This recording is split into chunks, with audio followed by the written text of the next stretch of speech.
ఎందుకు అనంటే మనకి తెలుసు ఇలాంటి ప్రశ్నలకు జవాబు ఒక బైబిల్ గ్రంథం దగ్గర మాత్రమే మనకి దొరుకుతుంది అని. పాపము ఎప్పుడైతే ఈ లోకంలోనికి ప్రవేశించిందో దాని తోడనే భయానకమైన పరిస్థితులు ఈ భూమి మీదకి చోటు చేసుకున్నాయి.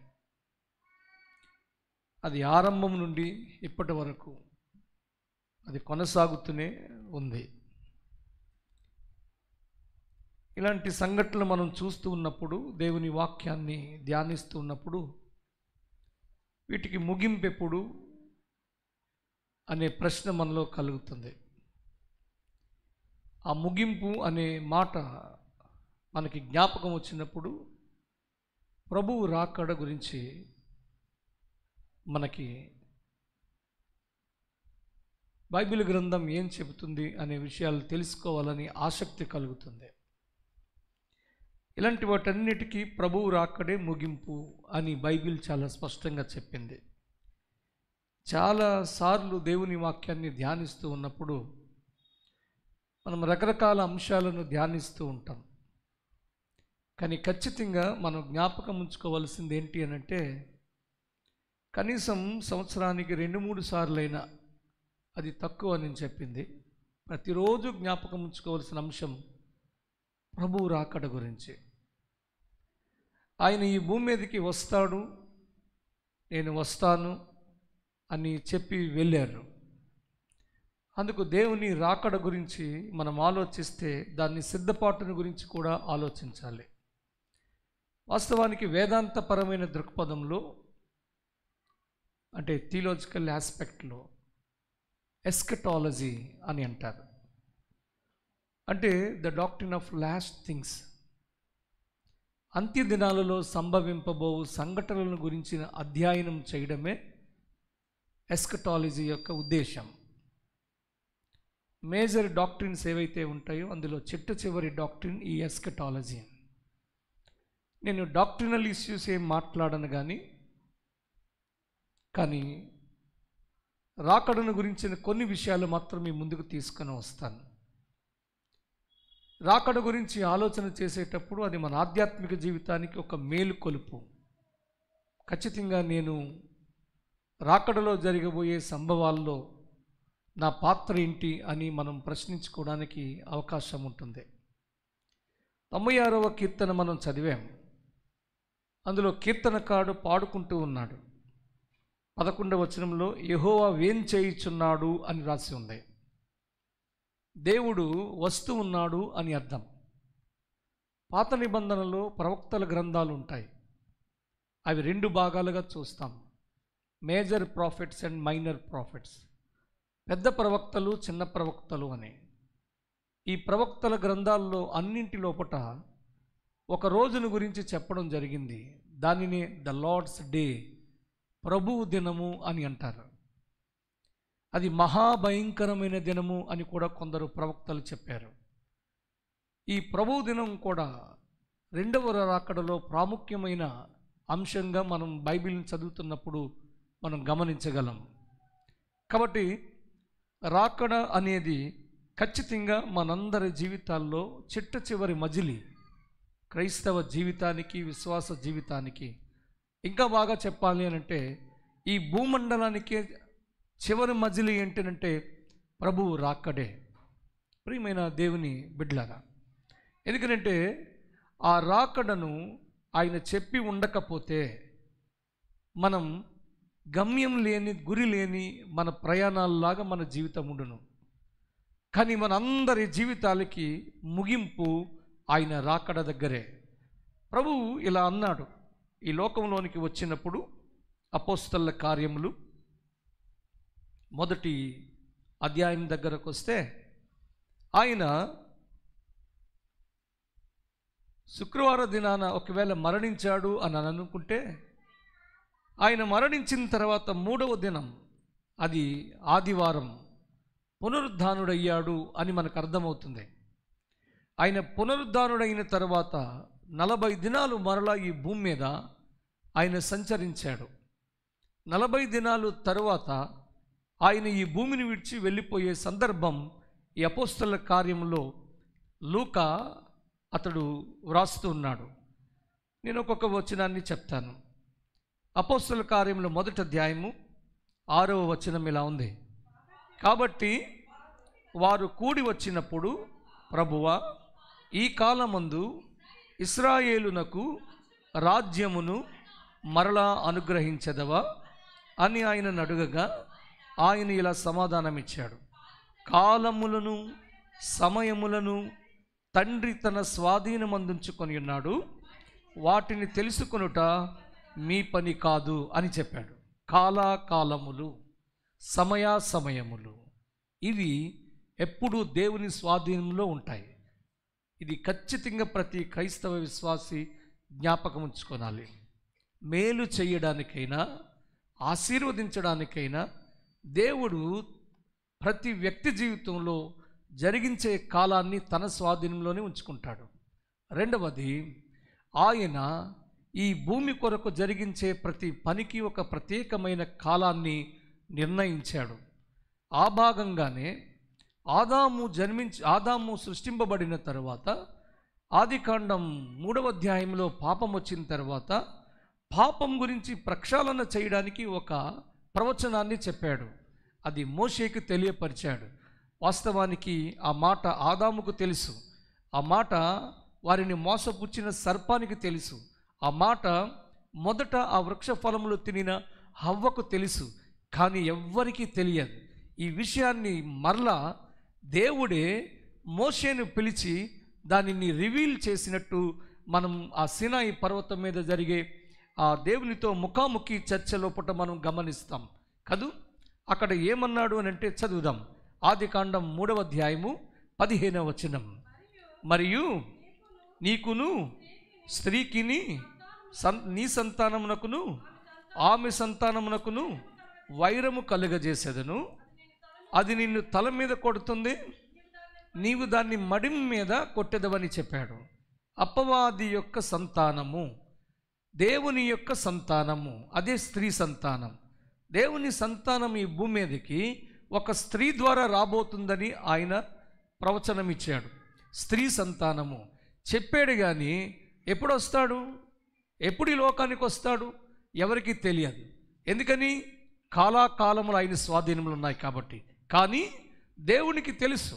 దేవుడికి ఏం తెలుసు అని అంటే, దేవుని యొక్క సహజ సిద్ధమైన గుణాల లోపట ఒక ప్రాముఖ్యమైన గుణం ఏంటంటే, దేవుడు సర్వజ్ఞాని అని. సర్వజ్ఞాని అని అంటే ఎలా అర్థం చేసుకోవాలి? హీ నోస్ ఎవ్రీథింగ్ అని. అతనికి ఇటర్నల్ పాస్ట్ నుండి ఇటర్నల్ ఫ్యూచర్ వరకు అనంటే నిత్యత్వపు భూతకాలం నుండి నిత్యత్వపు భవిష్యత్ కాలం వరకు ఆయనకు తెలియనిదంటూ ఏదీ లేదు, సమస్తము ఆయన ఎరిగినవాడు అని అర్థం చేసుకున్నాలి కదా. ఆయన ఈ లోకానికి స్త్రీ సంతానమును పంపిస్తానన్నాడు. అన్ననాడే ఆ స్త్రీ సంతానంగా యేసుక్రీస్తు ఈ లోకంలోనికి రావడానికి కాలాన్ని ఆయనే నిర్ణయించాడు. ఆ కాలం ఆయన చేతుల్లోనే ఉంది, కానీ మనకెవరికి రివీల్ చేయలేదు. ఈవెన్ మోషేకి కూడా ఆ కాలాన్ని రివీల్ చేయలేదు. కానీ పౌలు ఈ మాట చెప్పాడు. గలతీయులకు రాసిన పత్రిక 4వ అధ్యాయము 4వ వచనం చదివినప్పుడు, యేసుక్రీస్తు అనే ఆయన యాదృచ్ఛికంగా అనంటే యాక్సిడెంటల్గా ఈ లోకంలోనికి రాలేదు. దానికి అతడు ఒక చక్కని కారణాన్ని చెప్పాడు. చదవండి, గలతీయులకు రాసిన పత్రిక 4:4. అయితే కాలము చూసారా, పరిపూర్ణమైనప్పుడు దేవుడు తన కుమారుని పంపెను. ఆయన స్త్రీ యందు పుట్టి మనము దత్తపుత్రులము కావాలనని ధర్మశాస్త్రమునకు లోబడి ఉన్న వారిని విమోచించుటకై ధర్మశాస్త్రమునకు లోబడిన వాడాయను. కాలము సంపూర్ణమైనప్పుడు దేవుడు తన కుమారుని పంపెను, ఆయన స్త్రీ యందు పుట్టాడు అని రాసి ఉంది. యేసుక్రీస్తు యాక్సిడెంటల్గా ఈ లోకంలోనికి రాలేదండి. అదొక plan of God, plan of redemption. దేవుని యొక్క విమోచన ప్రణాళికలో ఒక భాగం. ఆ రోజు ఆదికాండం 3వ అధ్యాయం 15వ వచనం దగ్గరే తన కుమారుని పంపాలనుకున్నప్పుడు ఎప్పుడు పంపుతాడో కాలాన్ని నిర్ణయించాడు. ఆ కాలం సంపూర్ణమైనప్పుడు యేసు ఈ లోకంలోనికి ఒక స్త్రీ ద్వారా స్త్రీ సంతానంగా వచ్చాడు అని కదా. అందుకనే కాలాలు ఎప్పుడు కూడా ఆయన స్వాధీనంలో ఉంటాయి. తర్వాత చదువుదాం ఇంకో మాట ఇలా ఉంది ఇక్కడ కదా. 10వ వచనం చదువుదాం. ఏది? అపోస్తలుల కార్యములు 1వ అధ్యాయము 10వ వచనం 9వ వచనం నుండి చదువుదాం. ఈ మాటలు చెప్పి వారు చూచుచుండగా ఆయన ఆరోహణమాయెను. అప్పుడు వారి కన్నులకు కనబడకుండా ఒక మేఘము ఆయనను కొనిపోయెను. ఆయన వెళ్ళుచుండగా వారు ఆకాశం వైపు తేరి చూచుచుండిరి. ఇదిగో తెల్లని వస్త్రములు ధరించుకొనిన 2 మనుష్యులు వారి యొద్ద నిలిచి, గలిలయ మనుష్యులారా, మీరెందుకు నిలిచి ఆకాశం వైపు చూచుచున్నారు? మీ యొద్ద నుండి పరలోకమునకు చేర్చుకొనబడిన ఈ యేసే ఏ రీతిగా పరలోకమునకు వెళ్ళుట మీరు చూచితిరో ఆ రీతిగానే ఆయన తిరిగి వచ్చునని వారితో చెప్పాను అని ఉంది. అది 40వ రోజునండి. ఒలీవ కొండ దగ్గరకు చేరారు. శిష్యులందరూ అక్కడ ఉన్నారు. యేసు వారి దగ్గర ఉన్నాడు. ఇంకా చెప్పవలసిన సంగతులు ఏవైతే ఉన్నాయో వాటన్నిటినీ క్షుణ్ణంగా శిష్య బృందానికి బోధించాడు. బోధించిన తర్వాత వాళ్ళందరూ చూస్తుండగానే ఆయన ఒలీవ కొండ మీద నుంచి ఆరోహణమై వెళ్ళిపోయాడు అని. మేఘం వచ్చి ఆయనని తీసుకొని పోయింది. మేఘం పైన ఆయన ఉన్నాడు. మేఘం ఆయనను మోసుకొని వెళ్ళిపోతున్నది. కింద ఉన్న ఈ ప్రజలకు అక్కడ ఏమీ కనబడలేదు.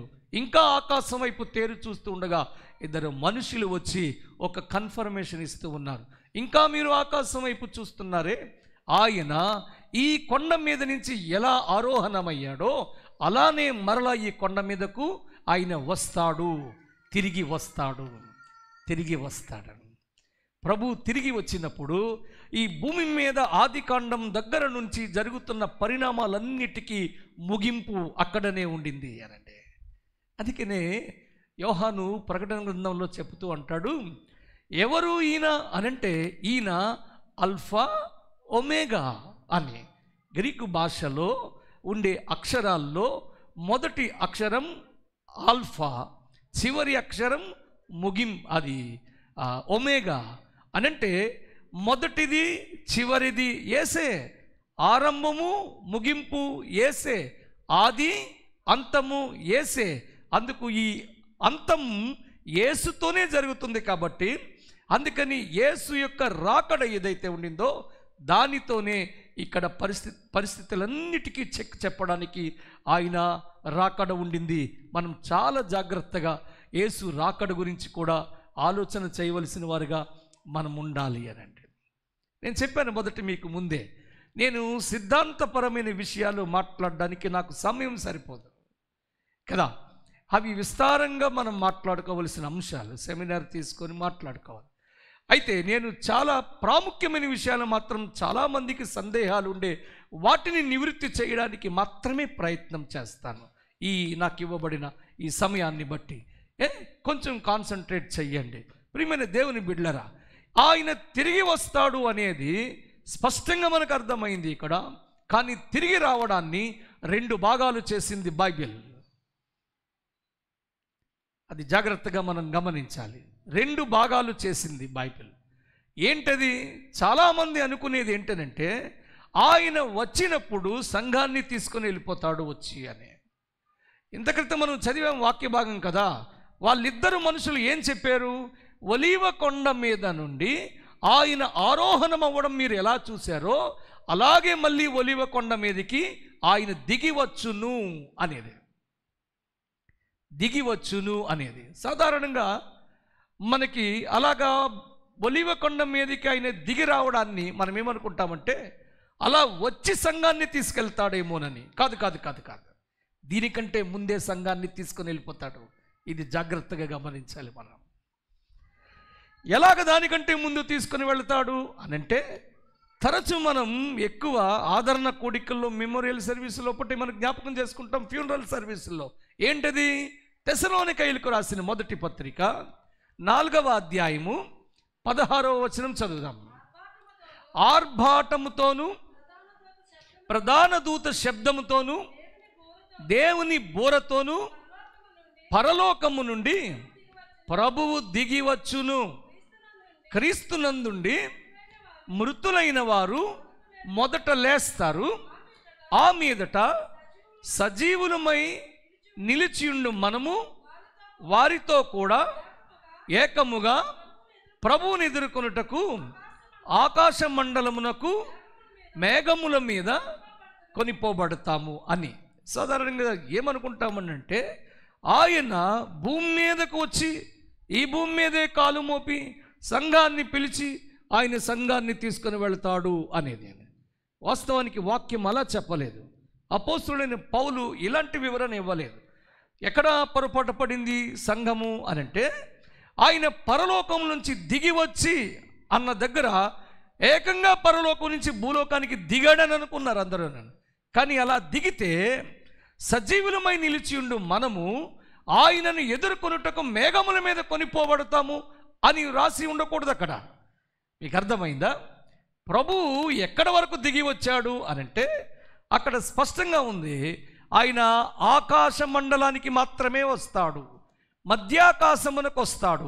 ఒకసారి మళ్ళీ పూర్తిగా వివరణగా అది చదువుదాం. తెస్సలోనికైలకు రాసిన మొదటి పత్రిక 4వ అధ్యాయము 16వ వచనం చదువుతున్నాను చూడండి. ఆర్భాటముతోను ప్రధాన దూత శబ్దముతోను దేవుని బోరతోను పరలోకము నుండి ప్రభువు దిగి వచ్చును. అంతే, దిగి వస్తాడు. అది భూమి మీదకి కాదు. ఎక్కడికి దిగి వస్తాడనంటే ఆకాశ మండలానికి మాత్రమే. ఎందుకు అనంటే ఎలా అర్థం చేసుకోవాలనంటే 17వ వచనం, ఆ మీదట సజీవులమై నిలిచియుండు మనము వారితో కూడా, ఎవరితో? మృతులైన వారితో, ముందుగా వారితో కూడా ఏకముగా ప్రభువుని ఎదుర్కొనుటకు ఆకాశ మండలానికి మనం వెళుతున్నాం. ఎందుకు ఆకాశ మండలానికి వెళ్తామంటే ఆయన పరలోకం నుంచి ఆకాశ మండలానికి దిగాడు, అది అర్థం. అందుకని మనం భూమి మీద ఉన్న సిద్ధపడిన సంఘమంతా ఆయనని ఎదుర్కోవడానికి ఆకాశ మండలం మీద వెళితే అప్పుడు ఈ సంఘాన్ని ప్రభు తీసుకొని వెళ్తాడని. ఇది భూమి మీదకి రావడం కాదు. ఈ కార్యం జరిగిన 7 సంవత్సరాల తరువాత ఆయన నేరుగా ఆ రోజు ఒలీవ కొండ మీద ఏదైతే ఆ ఇద్దరు మనుషులు చెప్పారో ఈ కొండ మీద నుంచి వెళ్ళాడు ఆయన, ఈ కొండ మీదకి వస్తాడు అని. అది నెరవేర్చబడబోతున్న ఒక ప్రవచనము. అదొక గొప్ప ప్రవచనం అండి. అది నెరవేరాలి. చదవండి జకర్యా గ్రంథము 14వ అధ్యాయము. అక్కడ ఒక మంచి మాటను మనం చూస్తాం. అక్కడ ఇలా రాసి ఉంది. జకర్యా 14:4వ వచనం నుండి చదువుదాం. ఆ దినము వలన యెరూషలేము ఎదుట తూర్పు తట్టునున్న ఒలీవ కొండ మీద ఆయన పాదములుంచగా, ఒలీవ కొండ తూర్పు తట్టునకు పడమటి తట్టునకు నడిమికిని విడిపోయి సగము కొండ ఉత్తరపు తట్టునకు, సగము కొండ దక్షిణపు తట్టుకును జరుగును. గనుక విశాలమైన లోయ ఒకటి ఏర్పడును అని రాస్తుంది. ఒలీవ కొండ మీదకు ఆయన కాలు మోపాలి అనేది ఒక ప్రవచనం. అది ఈ 7 ఏండ్ల కాలం తర్వాత జరగబోయేది. అది భూమి మీదకి రావడం. కానీ అంతకుముందే సంఘాన్ని తీసుకుని వెళ్ళడానికి ఆయన మధ్యాకాశానికి వస్తాడు, మధ్యాకాశానికి సంఘాన్ని తీసుకుని వెళతాడు. ఇది రాకడ విషయంలో క్లారిటీ. ఇప్పుడు కొన్ని సందేహాలను మనం నివృత్తి చేసుకోవలసిన అవసరం ఉండింది. ఇది ఎప్పుడు వస్తాడు? చాలామందికి ఇది డౌట్. ప్రభువు ఈ కార్యాలన్నీ ఎలా జరుగుతాయి, ఎప్పుడు జరుగుతాయి, ఎప్పుడు వస్తాడు ఆయన? ఎప్పటి నుంచో చిన్నప్పటి నుంచి వస్తారంట. తాతలు, మన తాతలు అందరూ కూడా చెప్తూ ఉన్నారు. 2000 సంవత్సరాల నుంచి బోధకులు ఈ మాట చెప్తూనే ఉన్నారు కదా, ఎప్పుడు వస్తాడు, ఎప్పుడు వస్తాడు, ఎప్పుడు వస్తాడని. కానీ ఎప్పుడు వస్తాడో ఈ భూమి మీద ఉన్న ఎవ్వరికీ తెలియదు. ఎవరు చెప్పినా మీరు నమ్మవద్దు అనండి. ఎప్పుడు వస్తాడో ఎవరికీ తెలియదు. చదవండి మత్తయి సువార్త 24వ అధ్యాయము. అక్కడ ఒక మాట ఇలా రాస్తుంది. ఇది ప్రభు స్వయంగా చెప్పిన మాట. 36వ వచనం చదువుదామమ్మా. అయితే ఆ దినమును గూర్చియు ఆ గడియలు గూర్చియు తండ్రి మాత్రమే ఎరుగును గాని ఏ మనుషుడైనను పరలోకమందలి దూతలైనను కుమారుడైనను ఎరుగడు. ఆయన రావడం గురించిన విషయాలు ఎవ్వరికీ తెలియవు. కాబట్టి మీరు ఇక్కడ వచ్చాడు ప్రభు, అక్కడ వచ్చాడు ప్రభు, అప్పుడు వస్తాడు ప్రభు అని చెప్తే మీరు వినవద్దు, వినకూడదనండి. ఎవ్వరికీ తెలియదు ఆయన గడియ గురించి. ఇంకా స్పష్టంగా చెప్తాడు. ప్రకటన గ్రంథం 16వ అధ్యాయము 15వ వచనం ఒక పర్యాయం చదువుదామా?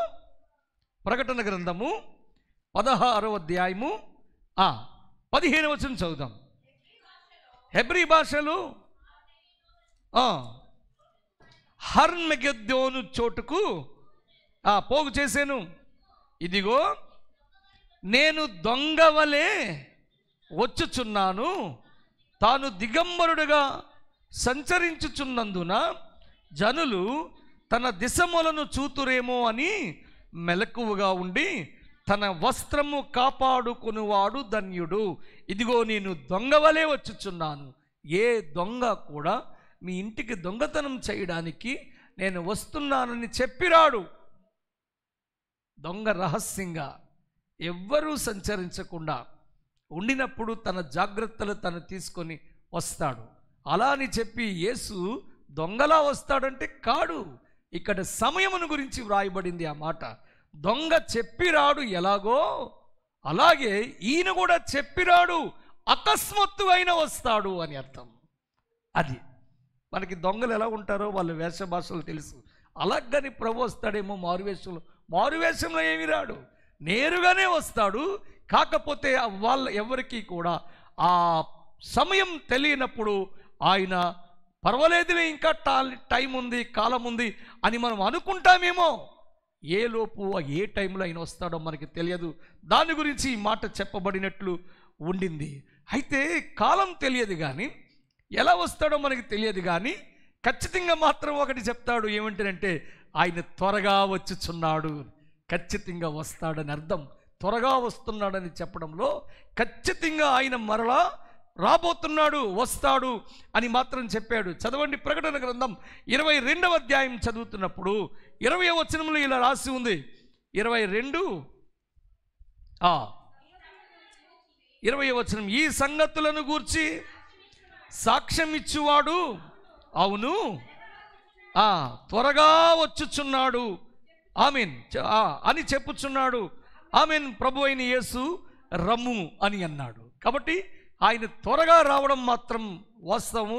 త్వరగా అంటే మీకు ఎలా అర్థమవుతుందో మీరు అనుకుంటారు. త్వరగా అంటే ఈరోజు వచ్చేస్తాడా, రేపు వచ్చేస్తాడా, ఎల్లుండి వచ్చేస్తాడా? కాదు కాదు కాదు. నేను చాలాసార్లు చెప్పాను, దినాన్ని లెక్క పెట్టడానికి హెబ్రీ భాష ఎరిగిన వారు ఒక పదాన్ని వాడుతారు, యోమ్ అనే పదం. యోమ్ అనే మాటకి దినము అని అర్థం. వారు ఎన్ని రకాలుగా ఈ పదాన్ని ఉపయోగిస్తారనంటే, ఒక హాఫ్ డే, ఒక అర్ధ రోజు ఏదైతే ఉండిందో దాన్ని గురించి రాయవలసి వచ్చినప్పుడు యోమ్ పదాన్ని వాడతారు. ఒక దినము 24 గంటలు కదా, 24 గంటలు అనే ఒక దినాన్ని రాయడానికి కూడా యోమ్ అనే పదాన్ని వాడతారు వాళ్ళు. ఇంకా ఏంటంటే 1000 దినములు కాదు, 1000 దినాలను గురించి రాసేటప్పుడు కూడా యోమ్ అనే పదమనే వాడతారు వాళ్ళు. ఇంకా బాగా చెప్పాలంటే 1000 సంవత్సరాలు అనేది కూడా ఒక రోజు అంటే 1000 సంవత్సరాలని పేతురు చెప్తాడు. ఈ 1000 సంవత్సరాలని ఒక దినం దగ్గర కూడా యోమ్ అనే పదాన్ని వారు ఉపయోగించారు. త్వరగా వచ్చుచున్నాడు అంటే నిన్న, ఈరోజా, రేపా అని మనం అనుకుంటామేమో. కానీ దేవుని దృష్టి లోపల ఒక దినము 1000 సంవత్సరాలు అయితే 1000 సంవత్సరాలైనా పట్టచ్చు. అది కూడా దేవుని దృష్టి లోపల త్వరగా రావడమే. అలా లెక్కెట్టుకున్నాం అనుకోండి, యేసు ప్రభు మధ్యగా ఆరోహణం అయిపోయి వెళ్ళిపోయిన దగ్గర నుంచి ఇప్పటికి ఎన్ని సంవత్సరాలు? 2000 సంవత్సరాలు. 1000 సంవత్సరాలు ఒక రోజు అయితే ఎన్ని రోజులు అయినట్టు? 2 రోజులు అయ్యాయి. మీరేమో ఎన్ని రోజులు అయిపోయావు అనుకుంటారు మీరందరూ కూడా. ప్రభు రావడానికి కదా జస్ట్ 2 డేసే అయ్యాయి. 1000 సంవత్సరములు ఒక దినము, 1000 దినములు ఒక దినము 1000 సంవత్సరాలు అంటే కాదు. కానీ ప్రభు వస్తాడని మాత్రం ఖచ్చితంగా దేవుని వాక్యం అంటుంది. మనం జ్ఞాపకం చేసుకుందాం. సరే, ఎప్పుడు వస్తాడో తెలీదు, వస్తాడని కన్ఫర్మ్ అయింది. ఇప్పుడు ఎందుకు వస్తాడు అనే విషయం గురించి మీకు చెప్తాను. ప్రశ్నలు, చిన్నపాటి ప్రశ్నలకి జవాబు చెప్పి రెండవ రాకడ ఒకటి ఉండింది, మనం దానికి ఆయత్తపడాలి, సిద్ధపడాలని ఒక మెలకువను తీసుకురావడానికి ఈ వాక్య భాగం. అంతే, అంతకంటే మరేం లేదు. ఎందుకు వస్తాడు ఆయన? ఎందుకు వస్తాడనంటే తను రక్షించుకొనిన పిల్లలను తనతో తీసుకుపోవడానికి వస్తాడు. అందుకు రాబోతున్నాడు. చదవండి, యోహాను సువార్త 14వ అధ్యాయము 3వ వచనం చదువుదాం. నేను వెళ్ళి ఆ స్థలమును సిద్ధపరిచిన ఎడల నేనుండు స్థలములో మీరును ఉండులాగున మరలా వచ్చి నా యొద్ద నుండుటకు మిమ్మును తీసుకొని పోవుదును. అందుకొస్తున్నాడండి ప్రభు. ఎందుకు వస్తాడు? రెండవ రాకడ ప్రభు వస్తాడని క్రైస్తవులు చెప్తున్నారు. అరే మీరు దేవుడు వస్తాడంటున్నారు, ఎందుకు వస్తాడు రా ప్రభు అని మిమ్మల్ని ఎవరైనా అడిగితే అలా కూడా సువార్త చేయొచ్చు. ఎవరైనా మిమ్మల్ని ఎందుకు వస్తాడు మీ ప్రభు అని అడిగితే సువార్త చేయడానికి ఇదొక ఆయుధం అండి. ఎలాగో తెలుసా? ఆయన రక్తము ద్వారా ఎవరి మలిన వస్త్రములు తెలుపు చేసుకున్నారో, పాపముల నుంచి విడిపింపబడి యేసు రక్తం ద్వారా రక్షింపబడ్డారో వారందరినీ పరలోకంలో కదా ఆయన ఉంటాడు, అక్కడికి తీసుకొని పోవడానికి వస్తున్నాడు, వాళ్ళని మాత్రమే తీసుకెళ్తాడు అని. అప్పుడు ఆ ఎదుటి వ్యక్తి మనసులో పుట్ట ఒక ప్రశ్న మెదులుతుంది. ఏంటో తెలుసా? నేను ఆ రక్తంలో కడుగబడలేదు కదా, నన్ను తీసుకెళ్ళడానికి యేసు రావట్లేదా? ఖచ్చితంగా రక్షింపబడని విశ్వాసులను తీసుకొని వెళ్ళడానికి ఆయన రావట్లేదు. రక్షింపబడిన విశ్వాసులను మాత్రమే తీసుకొని వెళ్ళడానికి ఆయన రాబోతున్నాడు. ఇది సువార్త. ప్రియమైన దేవుని బిడ్డలారా, ఎందుకు ఆయన తిరిగి వస్తున్నాడు అని అంటే ఆయన పిల్లలను తీసుకొని వెళ్ళడానికి ఆయన వస్తున్నాడు. ఖచ్చితంగా జ్ఞాపకం ఉంచుకునండి. ఎంత ఖచ్చితంగా వారికి చెప్పాడో, మీ హృదయములను కలవరపడనీయకుడి. 14:1 యోహాను కదా, మీరు దేవుని యందు విశ్వాసం ఉంచుతున్నారు, ఓకే, నా యందు కూడా విశ్వాసం ఉంచండి. ఎందుకనంటే యెహోవా అనే వారి తండ్రి అయిన దేవుని మీద అపారమైన నమ్మకం యూదులకు, ఇశ్రాయేలీయులకు, హెబ్రీయులకు ఉండింది. మీరు దేవుని నమ్మట్లేదని అనట్లేదు నేను, దేవుడి మీద మీకు విస్తారమైన నమ్మకం ఉండింది, నన్ను కూడా నమ్మండి. ఎందుకో తెలుసా? నేను మాత్రమే మిమ్మలను అక్కడికి తీసుకొని వెళ్ళగలుగుతాను. నేను వెళుతున్నాను, స్థలం సిద్ధపరిచాను.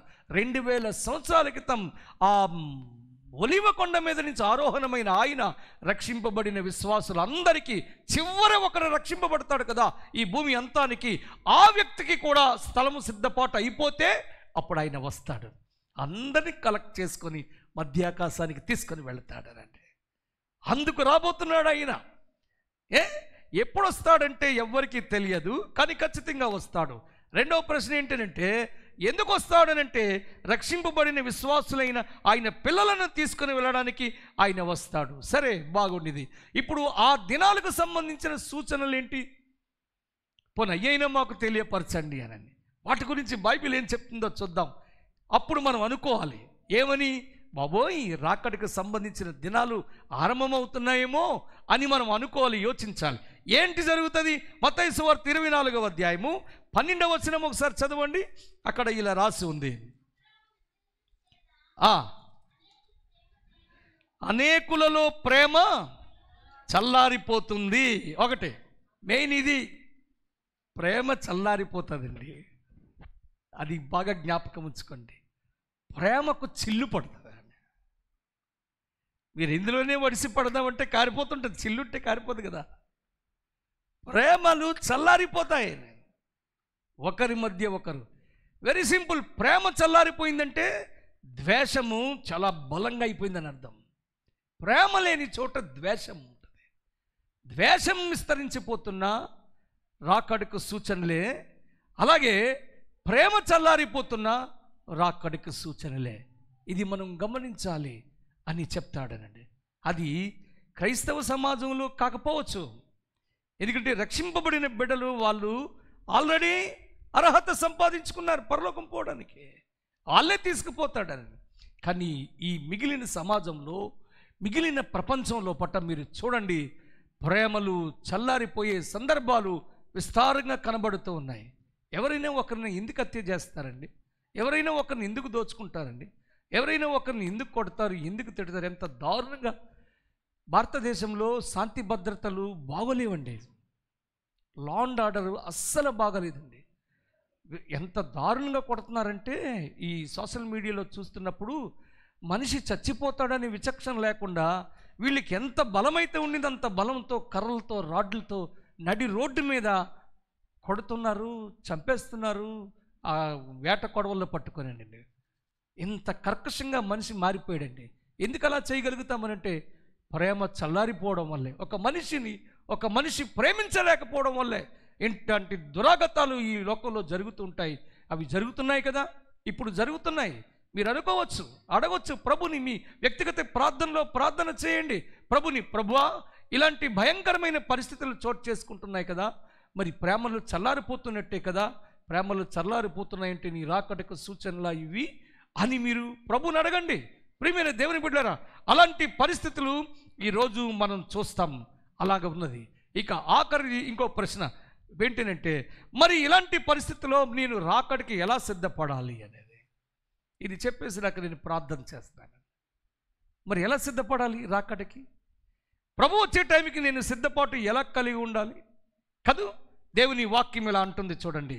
యోహాను రాసిన మొదటి పత్రిక 3వ అధ్యాయం మనం ఇందాక చదువుకున్నాం కదూ.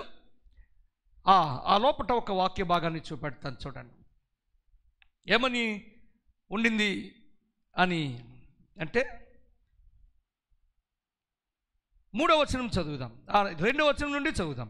ప్రియులారా, ఇప్పుడు మనము దేవుని పిల్లలమై ఉన్నాము, మనమిక ఏమవుదుమో అది ఇంకా ప్రత్యక్షపరచబడలేదు. కానీ ఆయన ప్రత్యక్షమైనప్పుడు ఆయన ఉన్నట్టుగానే ఆయనను చూతుము గనుక ఆయనను పోలియుందుమని ఎరుగుదుము. ఆయన యందు ఈ నిరీక్షణ పెట్టుకొనిన ప్రతివాడును ఆయన పవిత్రుడై ఉన్నట్టుగా తన్ను పవిత్రునిగా చేసుకొనును. మీ పవిత్రతను కాపాడుకోవాలి. రాకడ లోపట మీరు ఉండాలి అనంటే, లేకపోతే రాకడకు సిద్ధపడాలి అనంటే మీ పవిత్రతను లేకపోతే పరిశుద్ధతను కాపాడుకుంటూ ఉండాలి అని మనం చదువుతాం కదా బైబిల్ లోపట. రక్షింపబడిన వెంటనే మనం పరిశుద్ధులని అయిపోలేదండి. నీతిమత్వం లోపలికి వెళ్ళాం, కానీ పరిశుద్ధత అనేది ఏ రోజుకు ఆ రోజు మనలను పవిత్రులుగా చేసుకుంటూ ఉండే నిరంతరాయమైన ఒక ఆధ్యాత్మిక కార్యక్రమం. అది కంటిన్యూస్గా మన జీవితంలో ఏ రోజు కారే పరిశుద్ధత, మనం దానిని కాపాడుకుంటూ ఉండాలి మన ఆధ్యాత్మిక జీవితం లోపల. ఎందుకంటే మనం అనుకోం. ఆ రోజు హెబ్రీయులకు రాసిన పత్రిక లోపల పౌలు చెప్తాడు, సులువుగా పెట్టు 12వ అధ్యాయంలో కదా, చిక్కులు పెట్టు పాపములు అని. దీని గురించి డాక్టర్ బిల్లీ గ్రాహం ఒక చిన్న పుస్తకం రాశాడు, భలే ఉంటుంది. అది హ్యాండ్ బుక్లా ఉంటుంది, చాలా తక్కువ పేజీల పుస్తకం.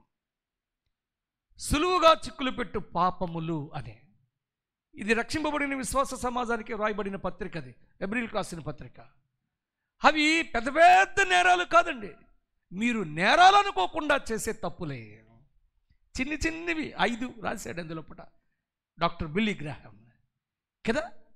వీటి ద్వారా ఆ చిన్న వాటిని వివరించడానికి సమయం లేదు, ఇంకో మారు ఎప్పుడైనా చెప్తాను నేను.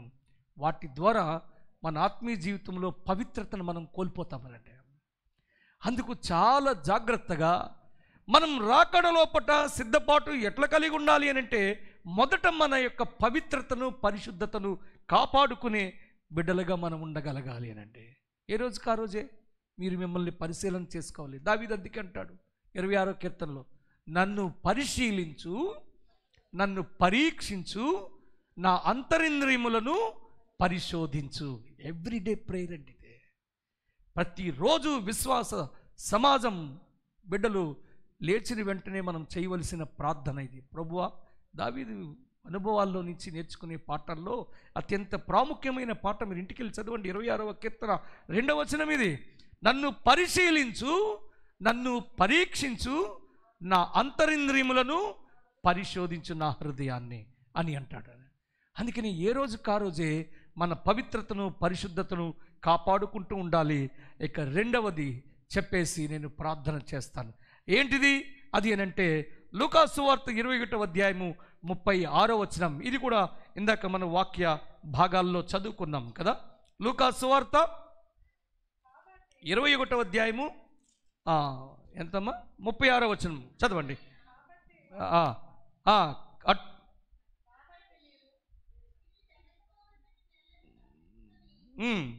కాబట్టి మీరు జరగబోవు వీటి నెలను తప్పించుకొని మనుష్య కుమారుని ఎదుట నిలువబడుటకు శక్తిగల వారమగునట్లు ఎల్లప్పుడూ ప్రార్థన చేయుచు మెలకువగా ఉండండి. సిద్ధపాటు ఎలా కలిగి ఉండాలి అని అంటే 2 విషయాలు మనం చదువుకున్నాం కదా. ఒకటి, మన పవిత్రతను కాపాడుకోవాలి. 2, ప్రార్థిస్తూ మెలకువగా ఉండాలి ప్రభు ఎదుట నిలవబడినప్పుడు. అంటే ప్రార్థనను విడవకూడదు. ఎట్లు సిద్ధపడి ఉండాలి అని అంటే ప్రార్థనని విడిచిపెట్టకూడదండి. మీరు గంటల తరబడి ఎక్కువసార్లు ప్రార్థన చెయ్యాలి అని బల్లగుద్ది అని చెప్పనండి నేను. కానీ బైబిల్ చెప్పిన సూచన ప్రకారం సింపుల్గా దావీదైనా దానియేలైనా వాళ్ళిద్దరూ బలి చెప్పారండి. దావీదు ఏమంటాడో తెలుసా, దానియేలు ఏమంటాడో తెలుసా? దినానికి 3 మార్లు, జస్ట్ 3 times per day, 3 మార్లు ప్రార్థన. దావీదు దాన్ని ఎలా చెప్పాడో తెలుసా? సాయంకాలము, ఉదయకాలము, మధ్యాహ్నకాలం, ఈ 3 రోజుకి 3. ఒక మంచి భక్తుని లక్షణం. ప్రతిరోజు ప్రభువా నిన్నటి దినాన నా ఆధ్యాత్మిక జీవితంలో పట్టి ఏదైనా పొరపాటులు వచ్చి నా ఆత్మీయ జీవితం మలినంతో ఉంటే కడిగి నేను ఈ దినమంతా పవిత్రుడిగా పవిత్రురాలుగా ఉండడానికి సహాయం చేయని ప్రార్థిస్తూ కాపాడుకోవాలి. 2వది, దినానికి 3 మార్లు ప్రార్థన చేస్తూ మనం రాకడ కొరకు సిద్ధపడి ఉండాలి. అలాంటి భాగ్యంలోనికి దేవుడు మనలందరినీ నడిపించాలని కోరుతూ ఈ మాటలు ముగిస్తున్నాను. తలలోంచుదాం ప్రార్థన. ప్రేమ కలిగిన మా తండ్రి, నీ వందనాలు. నీ సన్నిధానంలో పట్ల మేమందరం కలిసి నాయనా, మేము అప్పుడప్పుడు ఖచ్చితంగా రాకడను గురించిన బోధ మేము వినాలి తండ్రి. అది మాకు మేల్కొలుపు నాయన, అదే మా గమ్యం. ఎన్ని సంవత్సరాలు క్రైస్తవులమని పేరు, ఎన్ని సంవత్సరాలు నైనా ఆత్మీయ బిడ్డలమని పేరు కలిగి తండ్రి రాకడలో పట్ల మేము సిద్ధపడి ఉండక నాయనా, ఆ నూనెను ఒత్తులతో వెలిగించుకోలేని దయనీయమైన స్థితిలో ఉండిపోయిన బుద్ధిలేని కన్నికల వలె వదిలిపెట్టబడిన సంఘంగా మేము ఉండకూడదని మీరు జ్ఞాపకం చేసుకోవడానికి మాటలు ఇచ్చారు. అలాంటి సిద్ధపాటు మా చిన్న సంఘానికి దయచేయమని, మమ్మలను బలపరచమని మీకే మహిమ ఘనత ప్రభావం ఆరోపిస్తూ యేసు నామమున ప్రార్థించి వేడుకుంటున్నాం తండ్రి. ఆమెన్. అందరం లేచి నిలబడదామండి.